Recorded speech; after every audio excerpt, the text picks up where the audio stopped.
Deep in the mystical and ancient land of Egypt, a pristine tomb has been discovered. Led by our very own archaeologist Howard Carter and his team of heroic adventurers, this tomb was left untouched by the scandals and thieves of their age and ours. Gold, riches, and more were found in 1922. Now, 3 years into the excavation of the site, the most important discovery thus far has been unearthed for the first time in millennia. This mysterious tomb was once hidden and immersed in the ancient region of Theban necropolis in the Valley of the Kings. Situated in this mysterious valley of the Nile in Thebes, in what now is a colony of our great British kingdom, these brave men had to triumph over many dangerous obstacles. Inscribed on the tomb was the curse of the pharaoh.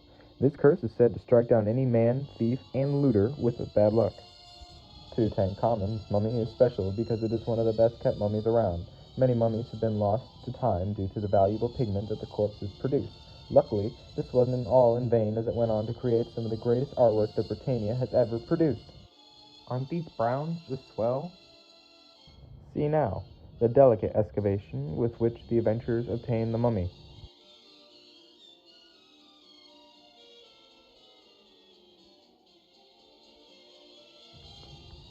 Now, let us join them on their excavation as they continue to make discoveries to help us better understand this old world. This special mask is made of gold extracted from mines off the Nile River, with some mines located as far as 800 miles south of the Cairo. The mask takes its appearance after the ancient god Osiris, believed to be the god of fertility, the afterlife, the dead, the living, and resurrection. The mask scales at 56 centimeters and 10 kilograms of gold and other precious materials. These queer symbols may look like adoration, but they are in fact hieroglyphs, a form of scripture used by the Egyptians for centuries. As we translate it, we begin to understand that it is an inscription on the Book of the Dead, which is believed to be an ancient funerary text meant to help the dead's journey through the underworld. The Ba was also known as the spiritual part of the body. It was believed that once the opening of the mouth ceremony was completed, the Book of the Dead would assist the Ba on its journey through the underworld. Here is a brief translation. Thy right eye is the night bark of the sun god. Thy left eye is the day bark. Thy eyebrows are of those the Ennead of the gods. Thy forehead is that of Anubis. The nape of thy neck is that of Horus. Thy locks of hair are those of Ptah-Sekhar. Thou art in front of the Osiris, Tutakhamen. He sees thanks to thee. Thou guidest him on the godly ways.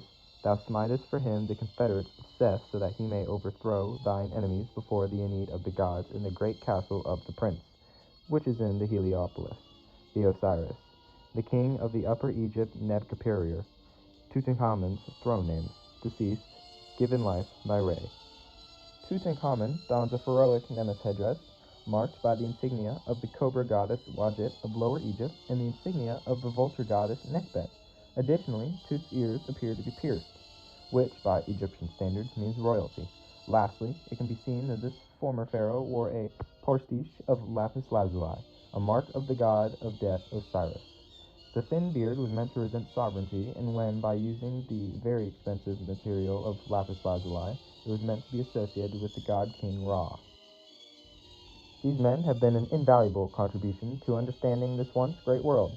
Now, the mask is being prepared for further investigation before it is shipped off for the world to see at the Egyptian Museum of Cairo. Will bad luck befall these men? Will visitors meet unfortunate prosperity at the behest of the pharaoh's curse? We will have to see.